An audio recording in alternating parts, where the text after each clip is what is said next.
একটা কথা আছে না, যখন বিপদ হয় তখন সব দিক থেকে বিপদ হয়। এই ছোট বাচ্চাটা কি দোষ করেছিল বলো তো? আর আমাদের ধান জমি নিয়ে এত নষ্ট হবে সত্যি কখনো ভাবতে পারি না। তখন ঘড়ির কাঁটায় বাজে 5টা। তো আমি ডিউটি থেকে বাড়ি ফিরছিলাম। আর বাড়ি ফেরার সময় দেখি এটা কি দেখবো আমি সত্যি কখনো ভাবতে পারি না।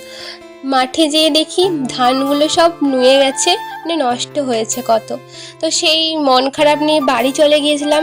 বাড়িতে যেয়ে একটু খেয়ে তারপরে চলে গেছিলাম পড়াতে। তো আমি পড়াচ্ছিলাম আর ভাবছিলাম যে যখন নষ্ট হয় না সব দিক থেকেই নষ্ট হয়, কি আর করা যাবে বলো।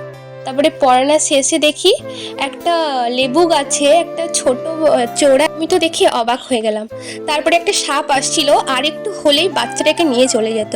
সে যাই হোক, আমি যে বাঁচিয়ে দিয়েছিলাম। আর চোরাইটা যখন তার মা বাচ্চাটাকে খাওয়াচ্ছিল না, অসাধারণ দৃশ্য।